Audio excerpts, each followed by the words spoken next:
जो भी अपन फैक्टर्स लेके आए, टेक्निकल लेके आए, फंडामेंटल लेके आए, इकोनॉमिक लेके आए, मैक्रो लेके आए, फाइनली एक ही सच्चाई है कि मार्केट को बढ़ना चाहिए। अगर मार्केट बढ़ने में इंटरेस्ट नहीं रखता तो समय आगे निकलते जाता है। तो हमारा काम क्या है? We can not say to the market that from here you should go up. हम सिर्फ नए नए वेरिएबल्स ढूंढ सकते हैं जिसके जरिए हमें कुछ तो पता हो सकता है कि शायद यहां से मार्केट फिर जाए।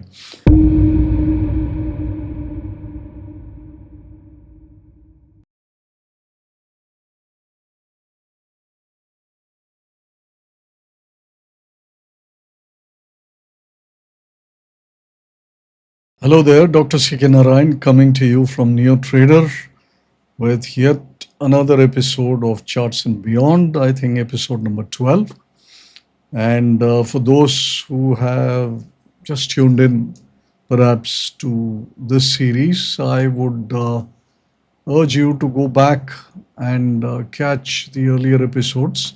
सारे 1 to 12, 1 to 11 जो एपिसोड्स है यूट्यूब में अपलोडेड है और हर एक में थोड़ी बहुत तो मार्केट की कवरेज है, थोड़ी डिस्कशंस है, थोड़ी ओपिनियंस है, सिचुएशनल एक्सप्लेनेशंस है and we have tried to keep it lively and content oriented and also context oriented in the sense कि भाई करंट मार्केट की जो दौड़ है उसमें क्या करना चाहिए, उसमें कैसे अप्रोच रखना चाहिए, उसके बारे में सब मैं डिस्कस करता हूँ। There is no particular format that I am following. It is more of a plain speak between you and me, जहाँ पर कभी एकदम शॉर्ट टर्म का भी एनालिसिस किया हुआ है, लॉन्गर टर्म्स के भी किए हैं, मैक्रोस के भी किए हैं और जो इस समय पे उचित है उसके बारे में मैं बात करता हूँ। ठीक है, this is just a way of sharing my thoughts with you. I hope you find it interesting enough to stick with me till the end of this video also. And so, therefore, those who have returned for yet another edition of Charts and Beyond, welcome and thank you for sticking with this channel. Those who are finding the content interesting, please subscribe to the channel. Video पसंद आए आखिर में तो उसको like ज़रूर करा दीजिए, channel को सब्सक्राइब करिए और बेल आइकन ज़रूर दबाइए ताकि जब भी मैं कोई नई वीडियो बनाऊं आपको उसकी नोटिफिकेशन पहुंच जाए। जैसे मैंने कहा, कोई फ्रीक्वेंसी फिक्स फ्रीक्वेंसी में नहीं बनाता हूं मैं, जब कोई चीज़ पे टिप्पणी करने के लिए कोई विशेष है तब मैं आकर के एक वीडियो बनाता हूँ। So this is where it is, and that is why you need to subscribe to the channel and press the bell icon. Okay, so let's begin where we left off last time. पिछले video में मैंने ये कहा कि ये market क्यों घट रही है. So that we explained, and I was talking to you about the role of the margin traded fund, right? So here is something that I have put together as a slide. This MTF book, which is calculated and presented by NSE BSE as a data. You can see that I have got data for about approximately 2 years, June of 2022 May, when it was pretty small, 25,000 crores, and that used to be par for the course in earlier times also. Then you see what has happened over a period after 22. You can notice that ये जो margin trading fund का book है that has kept on increasing, और दिसंबर 23 के बाद ये आप देखेंगे तो this is started increasing sharply, क्योंकि काफ़ी मार्केट में तेज़ी की पकड़ हो गई थी. People were all committed, trend was good, everything was strong. So somewhere in December 23, you can see 51,000 crores, and that kept increasing. 73,000 crores, 84,000 crores, then 86,000 crores. अच्छा, December 24 तक तो ये 86,000 crores तक पहुंच गई थी, which is quite substantial. सिर्फ 1.5 साल पहले आप देखेंगे तो ये 23,000 25,000 करोड़ में हुआ करती थी, वहां से 86,000 करोड़ पे आ गई.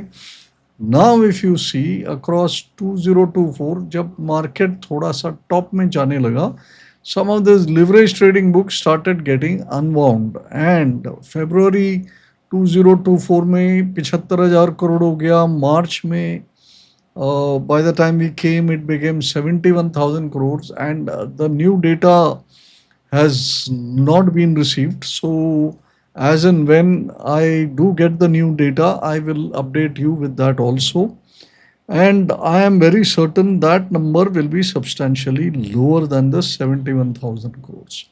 अब इसमें है क्या कि uh, actually there is a small error here. The error is that December 24 86,000, ये बाकी दो जो है वो February 2025 और March 2025 है. So just make that chance. So अभी March is work in progress, right? But if you notice in February 2025, we had already come down from 86 to 75, and in March, we had drawn down to 71. By the time I think March ending comes and we get new data, this will be substantially lower. जैसे वो नया data आएगा मैं आपको update कर दूंगा, और उसके बारे में जो भी टिप्पणी होगी that time we will discuss, right.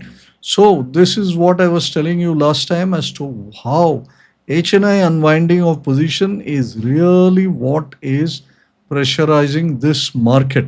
Okay, and that was the action that we were all talking about. People were wondering about this and that and various other reasons that people were talking about. अच्छा, उसमें तो अभी भी लोग बात अभी भी कर रहे हैं कि ये है वो है, yearly valuation वगैरह वगैरह वगैरह. So various things are still being said, and so for example if you take a look at, अभी बहुत सारे लोग बोलते हैं कि PLI schemes, right? A PLI scheme is a very good thing introduced by the government, और जिसकी वजह से बहुत सारी इंडस्ट्रीज को फायदा बहुत हो रहा है. तो यहाँ पर आप देखेंगे तो revise estimates in this budget goes maximum to PLI scheme for electronic manufacturing and IT hardware. तो ये जो EMS इंडस्ट्री जो बोल रहे हैं इलेक्ट्रॉनिक मैन्युफैक्चरिंग में, उसके बहुत सारे स्टॉक्स में बड़ी तेजी हुई थी पिछले साल में. And if you see then there is an increase from 5,777 crores to about 9,000 crores, right? That is the sort of movement which has come. And something interesting I found here was, see again, if you look here, automobiles, auto components from 346 crores to 2,800.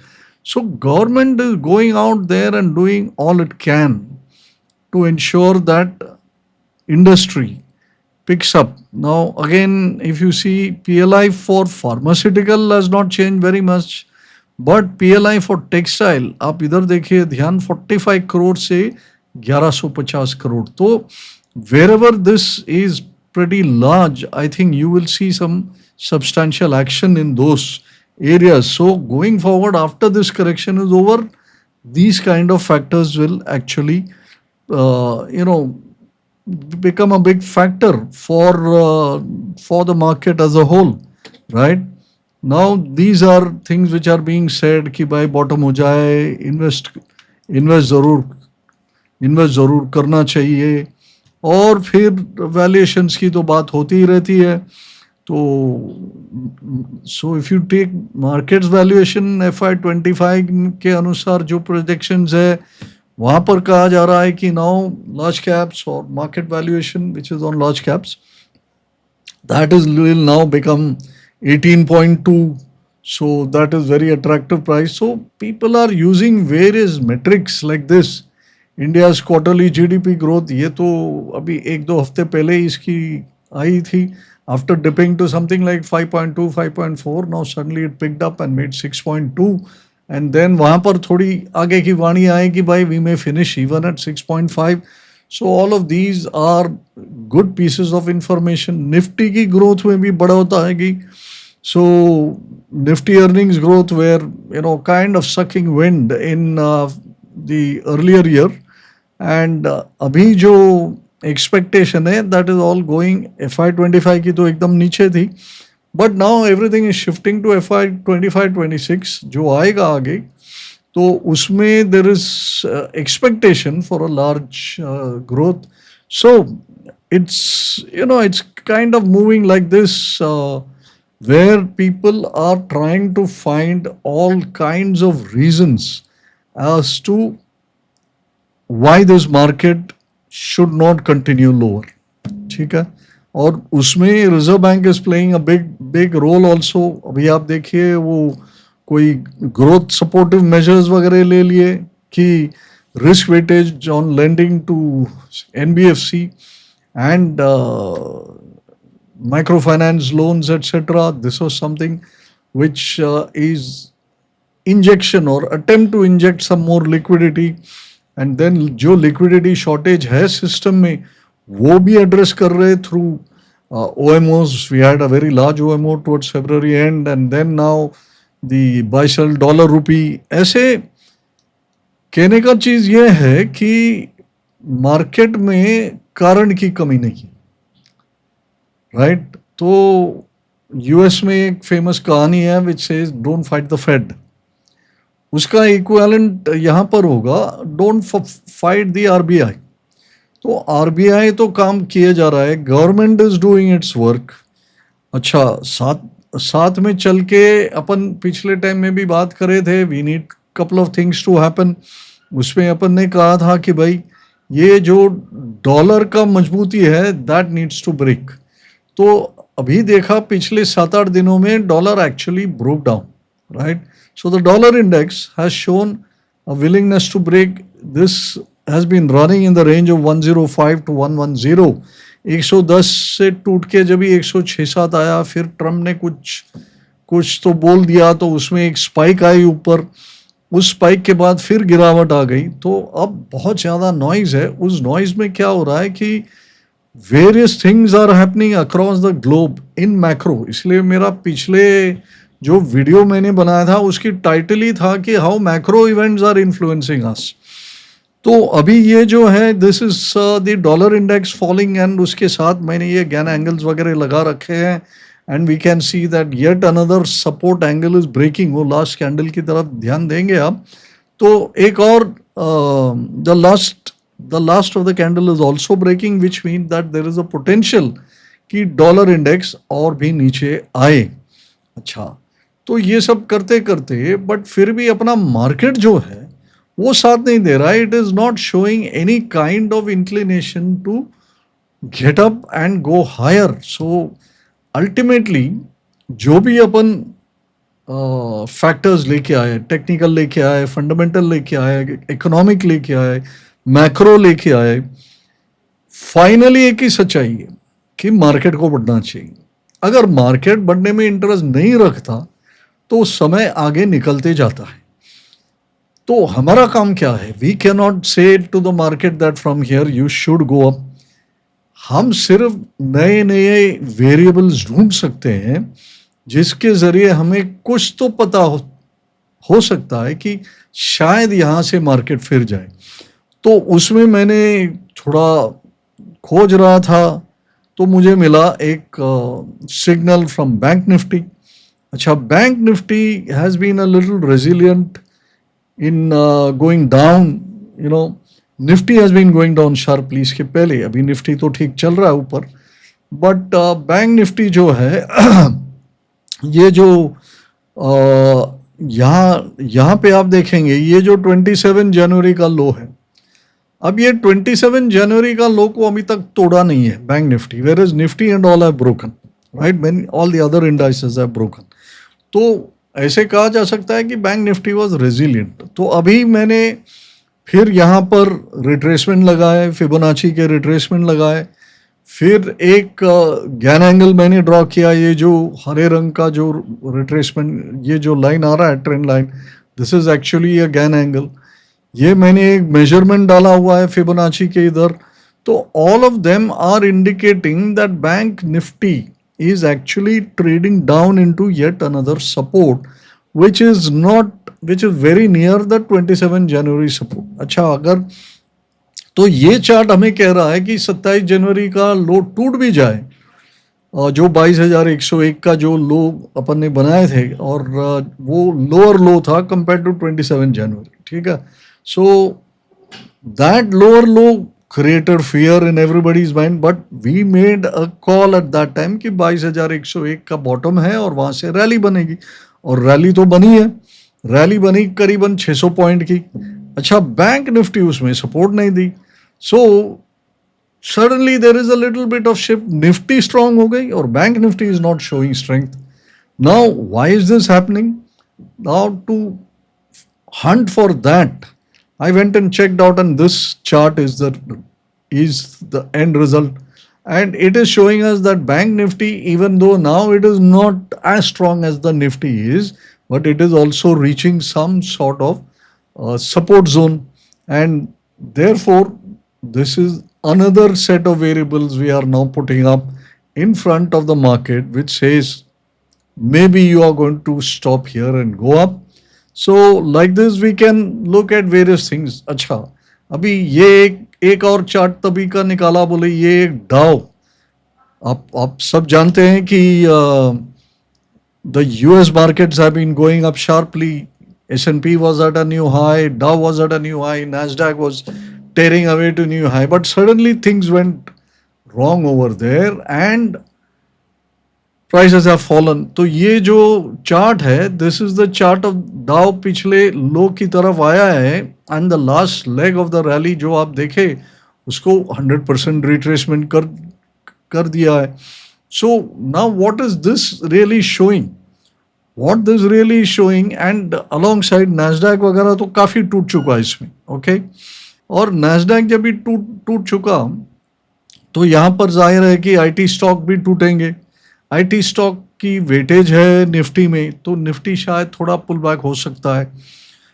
तो यहाँ भी event थोड़े थोड़े हो रहे हैं, but all macro events, all the bigger events here are something which is actually showing us that US का जो स्ट्रेंथ है वो शायद डिसिपेट हो रहा है. अब इससे क्या होगा? यूएस का स्ट्रेंथ डिसिपेट हो जाएगा तो वहाँ के जो इन्वेस्टर्स है, यहाँ से रुपया जो निकल करके यूएस गया हुआ है, see what is it that we are interested? We are interested in seeing that the FI money should come back, because that will augment some fresh buying, क्योंकि वो लोग 2-3 साल से पैसा निकाल रहे हैं और काफ़ी बड़े पैमाने पे रुपया लेके गए.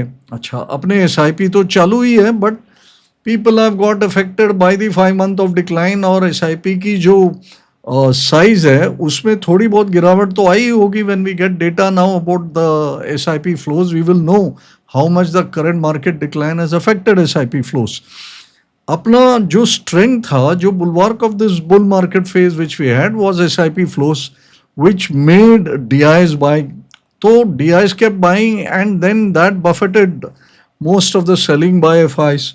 Now, if we want to see this market regain its footing, it will be of great help if FI money comes. अच्छा, FI money क्यों आएगा? अगर उनके बैकयार्ड में इतना पैसा, इतना यील्ड नहीं मिल रहा है, जैसे उनके इक्विटी मार्केट्स गिर गए और वहाँ पर यील्ड उनको रिटर्न्स नहीं मिल रहे, उनके जो 10 ईयर बॉन्ड यील्ड जिसके बारे में मैंने बात करी थी last time, and that has also started falling. अच्छा, हमने देखा कि डॉलर इंडेक्स भी स्ट्रॉन्ग थोड़ी बहुत वीक हो गई और वहाँ भी गिरावट आ रही है. सो dollar, 10 year yield, equity markets in the US, if all the three of them are starting to soften and remain soft, then the returns that funds will make there will start falling. और जब वो return वहाँ पर नहीं मिलेगी तो then the fund, the money which has flown back to the US will once again start looking outward. अच्छा, इसका ये मतलब नहीं है कि वो directly it will flow back to India. These fund managers will weigh कि भाई which is the market which is good, और बीच में एक बड़ी दौड़ चली थी कि भाई sell India, buy China. तब China was certainly very cheap. We were trading that time at about 22 or 23 P on our large cap or on our Nifty. At that time, China was trading 9, and 9 to 11 P. अच्छा, धीरे से सारा पैसा इधर से निकल के वहां पर चाइना में भी गया, कई अन्य देशों में भी गया, बट चाइना में खूब गया। तो Chinese valuations have also now gone up. Now they are trading at somewhere around 13, 14. And China has now made up more announcements of giving some stimulus to their economy, etc. Now that will have a lot of ramifications, and that will require more expertise for it to be explained. ये मेरे level से मैं आपको detail नहीं बता सकता हूँ, क्योंकि मेरा वो एक्सपर्टीज है ही नहीं, बट मुझे इतना तक समझ है कि चाइना स्टिमुलस कर देवे और वो स्टिमुलस सक्सेसफुल हो जाए और चाइना इकोनॉमी में ग्रोथ आए, aside from creating many other dominoes, it will also attract money of others into their markets. हालांकि चाइनीज मार्केट इतना लिक्विड नहीं है, इतना फ्री फ्लोइंग है नहीं, but then money chases any market which has growth. तो China if it shows growth, it money will go there. As otherwise आज के तारीख में चाइना उतना चीप नहीं है जितना था.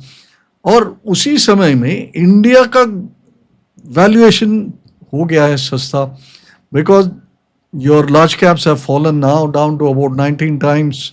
You know, even your second list जो मैंने लास्ट टाइम बताई थी, you know the Nifty junior stock, the second lot of large caps, they have also retraced quite a bit from the high. The Nifty Junior has retraced about 26-27%, which is even more than the small cap. So that is a big hit. और उसके कई वजह हैं, कोई और video में अपन उसके बारे में बातचीत करेंगे.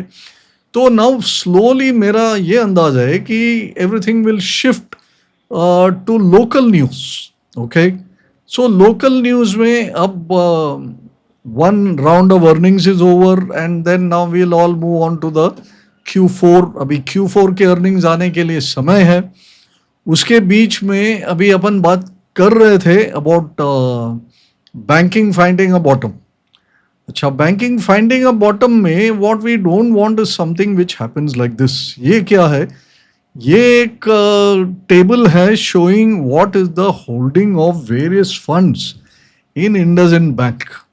अब इंडसइंड बैंक की तो इतनी बड़ी कैटास्ट्रोफी हो गई पिछले 1-2 दिनों में, और कल बहुत ज़बरदस्त पिटा ये शेयर, 27% कुछ नीचे बंद दिए. अच्छा, ट्रेडिंग के लिए तो लोग आगे पीछे करते रहते हैं, but then the more important thing are two. The first is the stock overhang. ये टेबल आपको दिखा रहा है, आप देखिए कितना होल्डिंग है इंडसइंड बैंक में. One quantum is holding 1% and most of the others are holding various percent. उसके साइड में the market value of those holdings आप देखेंगे. UTIMF is holding 2447 crores worth. Franklin Templeton 741 crores and so on and so forth. There is a very large amount of holding of IndusInd bank. अच्छा, वहाँ से हिंदुजाज ने कह दिया कि हम लोग कैपिटलाइज कर देंगे अगर ज़रूरत आई तो, बट बात वो नहीं है. बात यह है कि it has put the situation relating to this private bank as well as the larger public sector banks, उनके जो बुक्स है उसका क्वालिटी इन क्वेश्चन आ गया. और अगर समझो कि कल रिजर्व बैंक ने कोई इंक्वायरी बिठा दिया या कोई ऑडिट चला दी, and then there will be this fear कि भाई कुछ और निकले. ठीक है, साइड में कोई छोटी बैंक की कोई निकले तो इतना प्रॉब्लम नहीं है. जैसे वो कौन सा था, न्यू इंडिया कोऑपरेटिव बैंक, वहाँ पर मैनेजर ने फ्रॉड कर दिया, मार्केट पे कोई असर आएगा नहीं. But if series of banks are hiding things in their derivative books and some other ways, then that could be a big problem. और जो हम लोग एक्सपेक्ट कर रहे हैं कि भाई बैंक निफ्टी सपोर्ट पे आएगा चार्ट के अनुसार, उस थियरी को थोड़ा चोट पहुंचा सकता है. तो अभी आगे चल करके वी हैव टू कीप केवी on any news flow which is emerging from first IndusInd bank, and then what RBI is going to do with that, and so on and so forth, and how that news flow is actually starting to play out, right? So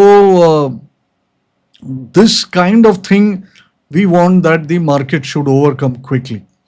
And if that is moved out very quickly, then I think the market which is trying to get back on its feet, that will work.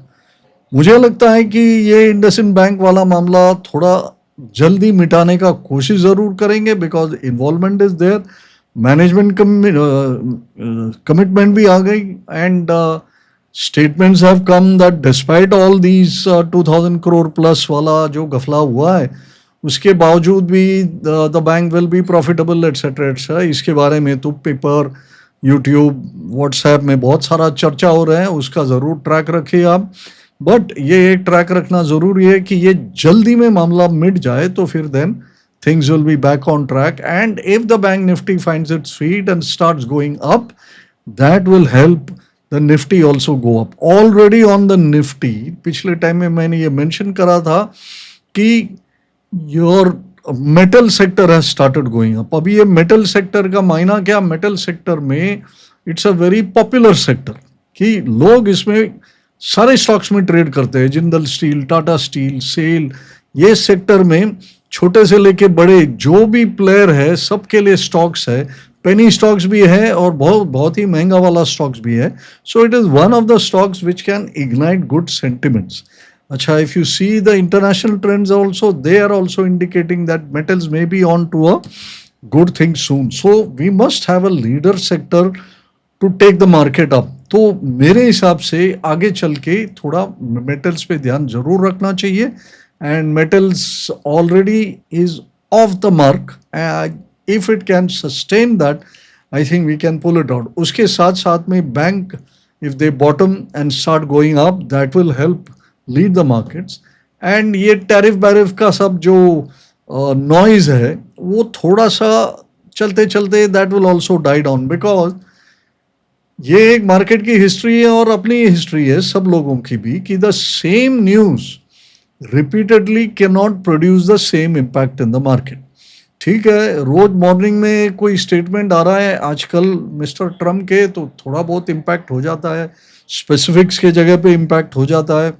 But ये रोज ये चलते रहेगा. For it will become like the Ukraine war, right? पहले एक हफ्ता वो सब war की ही बात कर रहे थे, फिर आज शायद 1 साल या 2 साल होने को आया वॉर को, कोई ध्यान ही नहीं दे रहा है. So one something becomes the normal topic, then its impact on the market will be over. So I am expecting that sooner or later all this Trump noise will also get nullified by the market. Nullified in the sense कि market उसको उतना दर्जे का attention नहीं देगा जैसे आजकल में हो रहा है. ऑलराइट. अच्छा, दूसरा चीज जो होना चाहिए वो है ये mid cap small cap area. तो मैंने पिछले बार भी कही थी कि भाई we must track the mid cap small cap indices, और या ये कलेक्टिव इंडेक्सेस CNX 500, जैसे 100 stocks of the large caps, 150 stocks of mid cap and 250 stocks of small cap, collectively making CNX 500. और इस चार्ट को मैंने रिपीट किया है with some bit of updation. क्या मैंने किया है, उसकी एक पिचफोर्क बनाई है, और ये जो मार्च को जो 3rd of March और 4th March को जो उसने बॉटम बनाया, that was exactly on a Fibonacci extension which I have shown. It was exactly on the median line of the pitchfork that I have drawn, and वो vertical line आप देख रहे हैं जहां मैंने लिखा हुआ है टाइम काउंट. तो we got a very exact price and time count nexus here. Price and time count nexus जब ये आता है वहाँ से मार्केट टर्न ज़रूर मिलता है. और मुझे ये CNX 500 में जब एकदम precise price and time count जो मिला है, I think that is a very critical thing which has happened, and therefore I am very hopeful that the market जो अभी एक लो जो बनाया, शायद वो कहीं एक बार टूटे, बट कोई सिग्निफिकेंटली टूटना नहीं है. And I feel that one small cap mid cap finds its feet and starts going up, I think the whole sentiment will improve for the better. And therefore I am in the market is not very clear right now. It is not sending out clear cycle, because यहाँ पर strength आया नहीं है. यहाँ पर indication सिर्फ आया है कि मार्केट की जो वीकनेस है वो कंप्लीशन की तरफ जा रही है. CNX 500 मुझे दिखा रहा है कि शायद वो कंप्लीट भी हो गया हो और यहाँ से कोई हायर बॉटम्स टाइप बने, कोई और सिग्नल्स आए चार्ट पे। बैंक निफ्टी की चार्ट, वहाँ भी सिमिलर सिग्नल्स आ रहे हैं। निफ्टी में ही सिग्नल आ चुका, अभी मैंने आपको टर्न डेट दिया था पिछले टाइम 7 से signals are unclear, next turn date is coming only towards the 3rd और 4th वीक ऑफ मार्च। तो वहां तक हो सकता है कि मार्केट में try to build a base from which it can try again to rally.